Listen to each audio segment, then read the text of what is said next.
Hi, welcome to Bubby's Reading Circle. I hope you enjoy our book today. Make sure you look us up on the web for more books.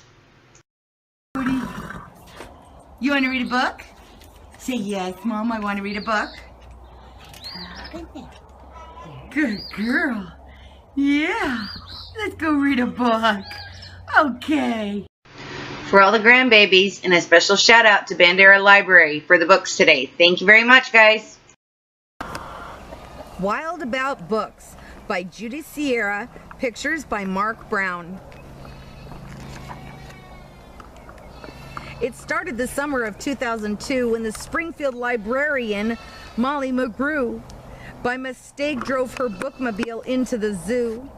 Molly opened the door and she let down the stair, turned on the computer and sat in her chair.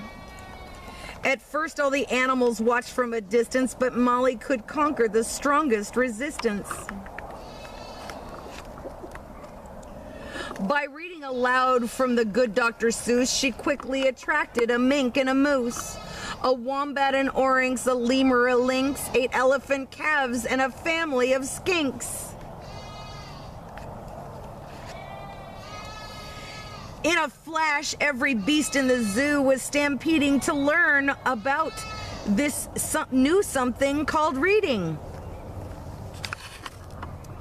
Forsaking their niches, their nests, and their nooks, they went wild, simply wild about wonderful books, choosing thin books and fat books and cat in the hat books, and new books and true books, and heaps of how-to books. Giraffe wanted tall books and crickets craved small books, while geckos could only read stick-to-the-wall books.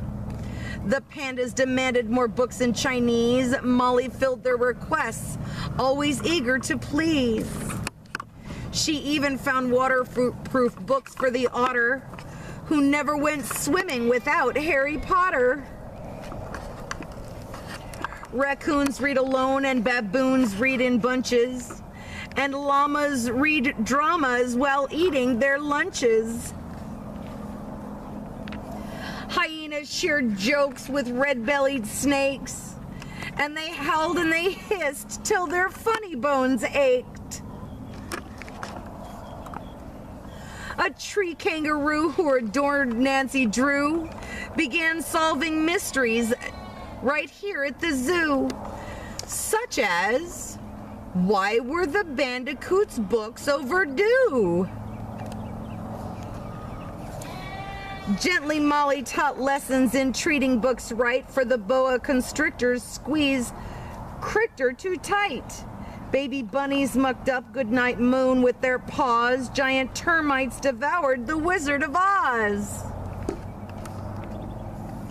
And Bear's love of books was completely outrageous. They licked all the pictures right off of the pages.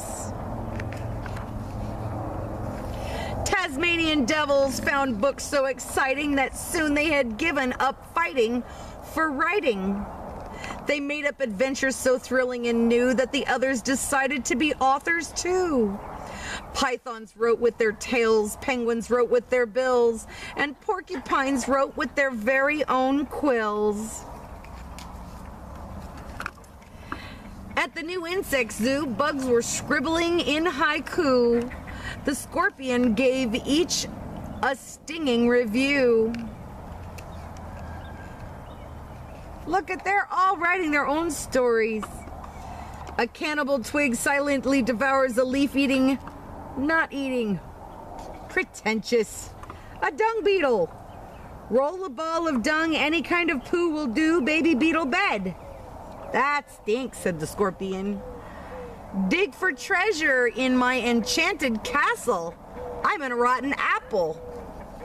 And a giant hissing cockroach. As the cheetah's new novel began to take shape, he read chapters each night to the Barbary ape. And although the gazelle couldn't spell very well, like everyone else, she had stories to tell.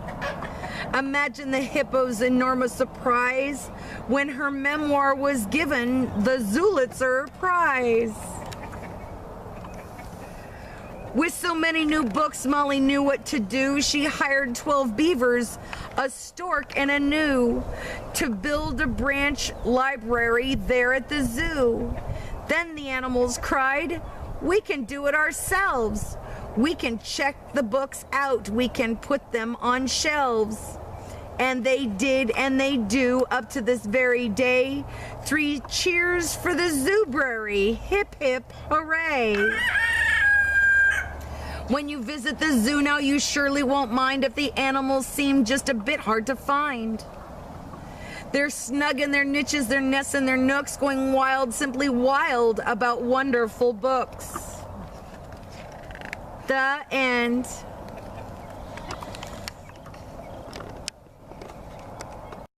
Come join us again tomorrow for another story from Bubby's Barnyard. Join us on the web for more books anytime.